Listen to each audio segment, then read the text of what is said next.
साथियों नमस्कार। मैं आप सभी का साथी, आपकी सभी का दोस्त एडवोकेट सुरेश कुमार एक बार पुनः आपके सामने। मित्रों, सोशल मीडिया पे आजकल वैसे तो पूरे देश और पूरे देश में ही कुछ अजीब सी एक्टिविटी चल रही हैं, लेकिन सोशल मीडिया पर विशेष तौर पर फेसबुक पर कुछ साथी धार्मिक पोस्टें डालकर विवादों को पैदा करने की कोशिशें कर रहे हैं। उनमें भी न जाने क्यों हिंदुत्व के ऊपर ही बार बार निरंतर प्रहार किए जा रहे हैं। कभी तिरुपति के लड्डुओं को लेकर, कभी और बहुत सारी हिंदू धर्म से संबंधित विषयों को लेकर। और इसमें भी अचंभे वाली बात वो है कि कटाक्ष करने वाले या हिंदू धर्म में बुराइयां निकालने वाले वो अधिकतम जो लोग हैं वो खुद भी हिंदू हैं। जब उनसे उनका धर्म पूछो कि भाई अगर तुम्हें हिंदू धर्म में इतनी बुराइयां नज़र आती हैं तो आप किस धर्म का पालन करते हो, तो वो नहीं बताएंगे।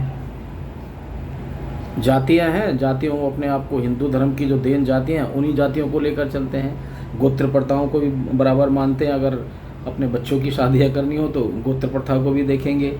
शादी से लेकर या जन्म से लेकर दाह संस्कार और दाह संस्कार के बाद भी जो रीति रिवाज निभाई जाती हैं वो हिंदू धर्म वाली निभाएंगे, लेकिन फिर भी हिंदू धर्म बुरा है।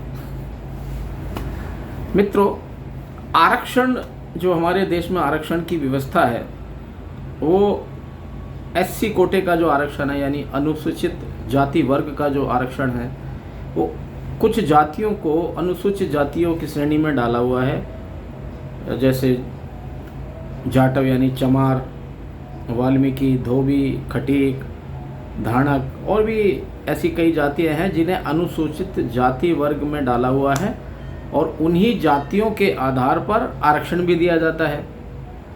यानी हिंदू धर्म ने वो जातियाँ प्रदान की, उन जातियों का एक समूह जिसको अनुसूचित जाति वर्ग कहा गया, उसके आधार पर आरक्षण भी मिल रहा है।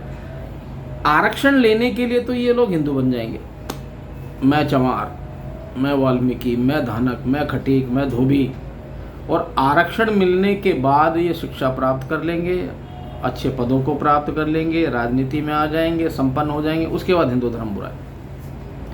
अरे भाइयों, मित्रों, ये आपका अपना मत है। ये आप हमारे देश में हमारा संविधान आपको ये स्वतंत्रता प्रदान करता है कि आपको जो जीवन शैली अपनानी है आप अपनाइए, जो भी पूजन पद्धति आपको अपनानी है अपनाइए, जो भी मत आपको ग्रहण करना है वो कीजिए, जो भी धर्म आपको ग्रहण करना है वो कीजिए। लेकिन यार, किसी दूसरों के धर्मों पर ये कटाक्ष करके आपको मिलता क्या है और क्या फ़ायदा होना है? आप स्वतंत्र हैं, आप चाहे बौद्ध बनो, मुसलमान बनो, ईसाई बनो, सिख बनो, जो बनना है वो बनो, कोई आपत्ति नहीं है किसी को भी।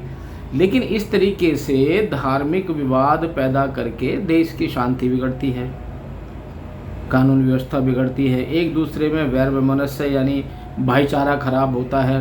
निरंतर बार बार अरे भैया, तुम्हें जो बनना है तुम बन जाओ यार, लेकिन कम से कम देश को तोड़ने वाली बातें करना बंद कीजिए। हिंदू धर्म या किसी भी अन्य धर्म पर भी ये कटाक्ष करना बंद कीजिए, क्योंकि एक्शन का रिएक्शन होता है और रिएक्शन कभी भी अच्छा नहीं होता, वो किसी के हित में नहीं होता। तो हमें सावधानी बरतनी चाहिए कि हम ऐसा एक्शन ही क्यों लें, ऐसी बात हम अपने मुंह से क्यों बोलें, ऐसा कोई लेख हम क्यों लिखें जिससे कि किसी दूसरे को आपके ऊपर उंगली उठाने का मौका मिलता हो। मेरा सभी से निवेदन है, आप सभी लोग खुश रहिए, मस्त रहिए और एक दूसरे के ऊपर धार्मिक टिप्पणी करना बंद कीजिए। लेकिन अंत में मैं ये भी कहना चाहूँगा, यदि आपको हिंदू धर्म इतना बुरा लगता है तो छोड़ दो। तुम छोड़ सकते हो हिंदू धर्म, साथ साथ अपनी जातियाँ भी छोड़ दो और आरक्षण लेना भी छोड़ दो। क्योंकि बौद्ध धर्म में, ईसाई धर्म में या इस्लाम धर्म के अनुसार आपको अनुसूचित जाति वर्ग का आरक्षण नहीं मिलता। वो आपको हिंदू धर्म का व्यक्ति होने के कारण आपको आरक्षण मिल रहा है, क्योंकि हिंदू धर्म में जातियों का प्रावधान है। आपका बौद्ध धर्म तो कहता है कि जातियों नहीं है, इस्लाम भी धर्म भी कमोवेश यही कहता है और आपका ईसाई धर्म भी यही कहता है। तो जाओ, उन तीनों में चले जाओ, कोई दिक्कत नहीं है। लेकिन आरक्षण लेने के लिए आप लोग हिंदू बन जाते हो, अपनी अपनी जातियाँ निकालने लग जाते हो अगर सबके एससी सर्टिफिकेट चेक किए जाए, आप सभी लोगों के अगर शैक्षिक कागजात अगर चेक किए जाए या आपकी नौकरी मिलने के आधार चेक किए जाए, तो आधे से ज़्यादा नहीं, बल्कि मैं कह रहा हूँ 95% लोग आप हिंदू हो। अगर आपको हिंदू धर्म से छिड़ा तो छोड़ दो, आरक्षण लेना भी छोड़ दो, जातियाँ भी छोड़ दो, जाति भी गोत्र भी छोड़ दो, और हिंदू धर्म के सारे रीति रिवाज छोड़ दो, कोई ज़रूरत नहीं है तुम्हारी।